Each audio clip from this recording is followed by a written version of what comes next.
Welcome to the ASPR podcast Inside Conflict with Moritz Ehrmann.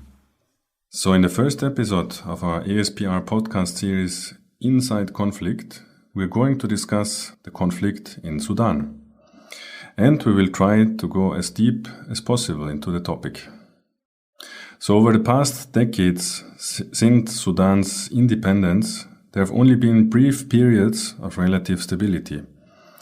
Sustained resistance of different insurgency groups, as well as the eventual independence of the South, were a result of this. After the fall of Sudan's longtime dictator Omar al-Bashir, the so-called Juba process was started with most of the insurgency groups in the country. And yet, this process still presents many challenges. While the revolution that ousted al-Bashir apparently only led the country into a different kind of instability, with severe socio-economic and political pressures seeming to once again threaten Sudan's stability. And of course, the recent turbulent developments in Khartoum are a good example of this. So I'm here today on our first topic, our first episode, Inside Conflict, Inside Sudan. And I'm here with our two experts, Mrs. Manar Asraq from the Sudanese diaspora in Vienna, and a known insider in Sudanese politics. Welcome and thank you for being here. Thank you for having me. And of course, I'm also here with our own in-house expert, our head of research, Jan Pospisil, who is also an expert on peace processes. Thanks for being here. Hi, good to be here. So as our first topic, we're going to discuss the so-called December Revolution and the establishment of a new, if you want, disorder. So after almost 30 years in power, Sudan's dictator, Omar al-Bashir, had to step down in April 2019 in the face of powerful street protests that started in December of the previous year. After Bashir's ousting, a new transitional government took shape, consisting of military and civilian components. Of course, some major figures of Bashir's security apparatus, such as, for example, Mohammed Hamdan Dagallo, also known as Hemetti, the commander of the so-called Rapid Support Forces, were part of this government, as well as transformative civilian figures. Of course, as recent events have showed, this was indeed a fragile arrangement. Now, to begin the conversation, perhaps let us look back into the past of the Bashir regime, and in particular to the question, how did the emergence and the later continuation of this regime relate to the still ongoing, one might say, violent conflict in Sudan? So what are the root causes of these conflicts, and how do they relate to the emergence of the Bashir regime? Mrs. Manar, please let us know what you think. Okay.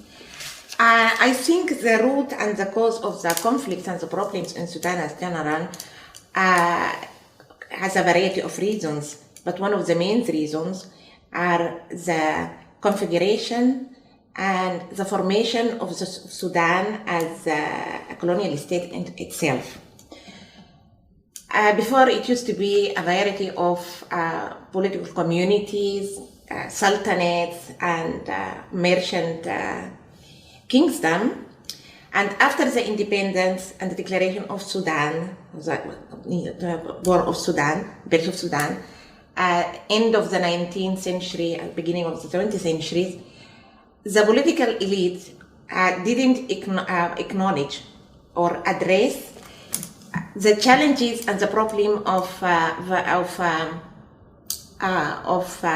diversity and pluralism. This was a huge problem from the very beginning, and it continues through all the regimes in Sudan, and it ended then in cultural and ethnic prejudice. This was a huge problem, Also, the lack of development and the unequal access to resources, the uneven development the unequal development in the Sudan as general, nationwide, and the centralism. This was also a very huge problem, and the marginalization of the rest of Sudan to the benefit of the center. This will be also the problem of the future of Sudan, of the new Sudan, unless we address this question seriously. Yeah. Thank you very much. Jan, what would you add to this question?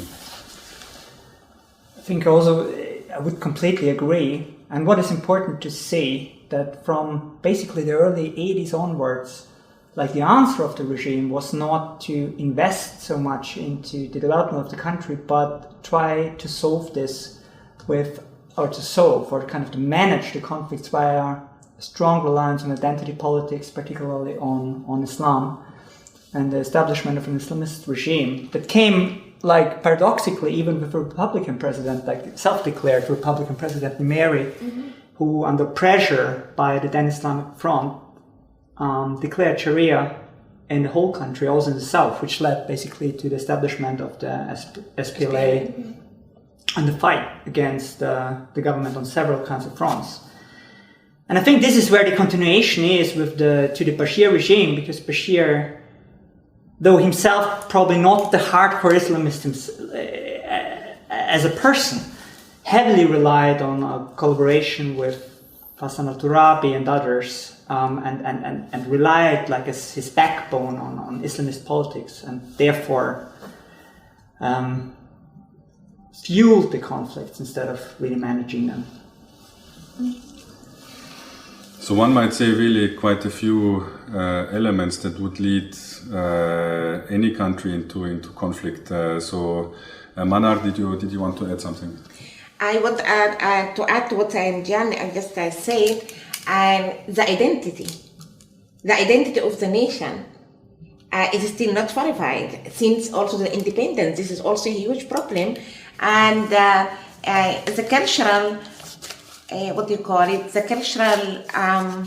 the Arabic and Islamic culture, the domination of the Arabic and Islamic culture is also one of the problem regards to, as I said, the diversity and pluralism of the Sudan as a nation. Mm-hmm. Yeah, this is of course an issue, sort of, if a country has several identities, and then a regime tries to, or any actor, of course, tries to put one identity on the whole of the country. This is of course a problem we find in many different contexts. And then, of course, the question is, so this went on over many years or even decades, right? Since the independence. And when, and how especially, and what led to the fall of this particular regime, of al-Bashir's regime. So why did this eventually happen in 2019? Jan, maybe if you want to answer first. Yeah, I mean, I guess there are several factors leading into the collapse of the Bashir regime, and it's on the first hand, I think it's important to talk about the actors who basically ousted Bashir, and this is a lot of professionals, also students that have been educated. You have to take into account that the Sudanese education system, particularly the university education system, is also internationally very, very good. So what paradoxically the regime did was producing a lot of people with a lot of expectations and visions and kind of the will to have like a good life, and they were basically then the ones organizing this resistance. But on the other hand, there was of course like a huge financial problem the regime was facing after losing the oil wealth to the south after the split of South Sudan. They were challenged to come up with new kind of sources of financing, particularly since Sudan has been cut off the international financial flows and basically cut off the international financial market, which also leads to a lot of follow-up problems down the line, because even Sudanese businessmen would have huge issues with kind of doing trade across borders and all these kinds of things, of financing, getting international loans. All these things wouldn't happen. And this then triggers down to very concrete issues like prices of basic food items, bread prices and all these kinds of things, fuel prices. And basically all these protests initially over the last years that Bashir was facing were triggered by either fuel or food prices. Yes, I mean, this it seems to be, but behind that there is a huge and plenty and variety of reasons, amounting reasons, 2013, actually, the uprising started 2013 for a certain time, and the reaction of the regime was brutal, murderous, and heinous. This is the second try, 2019. Well organized, benefit from the experience of the Arab uprising and organize themselves more better. It is also the participants are from all over the Sudan.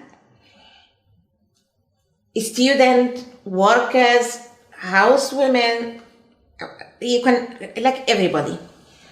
And the mobilization was triggered by the lack of foil, maybe, and the lifting of subsidies from goods, from primary goods and stuff like that. But actually, it was a normal outcome after 30 years of repression, genocide, severe human rights violation, repressive. All this contribute to the mobilization of an uprising in this magnitude.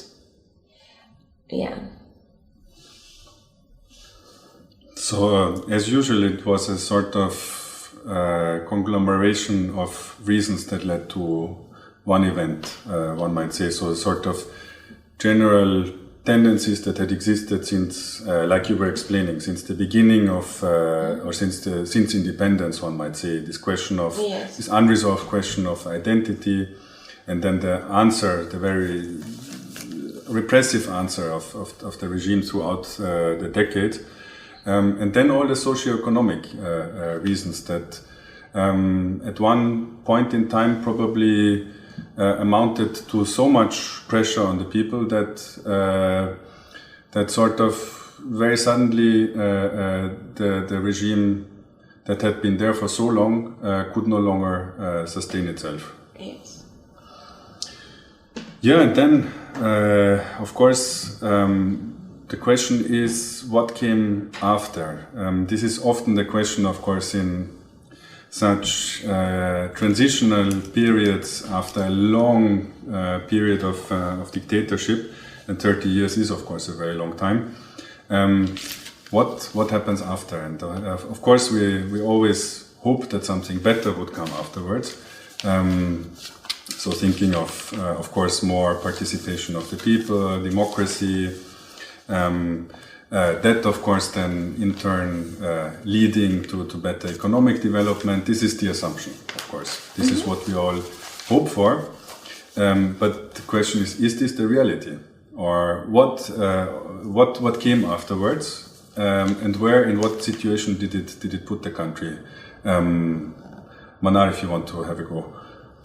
Okay, in order to understand what is going to happen or what is happening now or what is the expectation has to be, we have to understand how al-Bashir managed his regime. Al-Bashir ousted all qualified people from the civil service, from like everywhere, from the military and stuff like that, regardless to qualifications, regardless to the need of them in those certain places, and replace them with people who are loyal to him. This leads to patronage and destroying of the civil rules. This was a huge problem, and it hurts the Sudanese issues till now. And this is one of the point. Also, as I said, the repression for the civil society, repression of the media, all these obstacles. You cannot imagine that. You cannot aware that. Nobody can aware that in few years or in few months everything will be in order. But it must not be no order also either. The parties who are struggling now, they have lack of experience in every sense you can imagine. The only maybe 2 or 3 old parties, which is old in each sense, maybe they have the experience and they have the, I would say, very, very carefully vision, But as we see now, it is just a struggle to come together, to have a common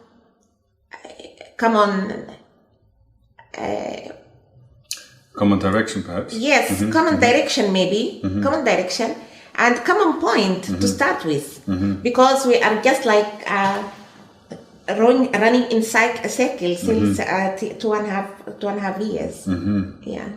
Yeah, that's very unfortunate. I mean, of course, such a long period of dictatorship will bring a lot of challenges to a new system that tries to be democratic and pluralistic and so on. Jan, what would you add to this? Yeah, I think as has been said, I mean, what actually happened when Bashir was ousted is even a matter of contestation. Or is it like, has it been like a revolution? Has it been like a military coup? Like all these explanations are out there. I think what undoubtedly happened was that there was a shift in the overall power balance that led to a critical juncture with things happening, without doubt. But definitely the security apparatus that Bashir basically built is still there and is part of the government. And it's even a question, what we have now, is this one government? Is this several governments? It's basically now officially several parts of one government, but if you look in how they function, they almost work independently in their own interests. So it is in a very contested, very movable, very fluid sphere that we have at the moment. And it's definitely not a settled kind of political institutionalization that has happened since Bashir fell. And the military has still a key role, but even the military is not just the military. There's like the rapid support forces have almost the same strength like the military in terms of numbers at the moment. They're well equipped as well. And you have to take into account during the Bashir years, the military ran basically large parts of the country. So not just the military operations, but they had like lots of business operations going on as well, lots of money. So these people, they are not just going away, and they're there. And this is at the moment the big kind of compromise, this like debates, everything that's kind of going on, the big contestation behind what we have there is the current system at the moment. The military is the biggest, the main investor in the country, and they work in every single field you can imagine: telecommunication, mining, and agriculture, and everything you can imagine. The same also the so-called rapid support force. So the rapid support force itself, it is a state in a state, and it's growing and growing and growing. And it's a real threat to the democracy and the transition of democracy and to the human rights. And we must not also forget the rapid support force and its roots, where it comes from. This is one of the main problems in Sudan right now. And the military also is also a state in a state itself. This is why they survive the fall of al-Bashir. He just fell himself, but the rest are still here, so to say. and they will continue unless something happened. For example, like they don't need to work in business. I guess we'll say it this way, they have to be military, and that's all. Subscribe to our podcast or visit the website insideconflict.com. For more information about the work of the ASPR, visit aspr.ac.at. Until next time.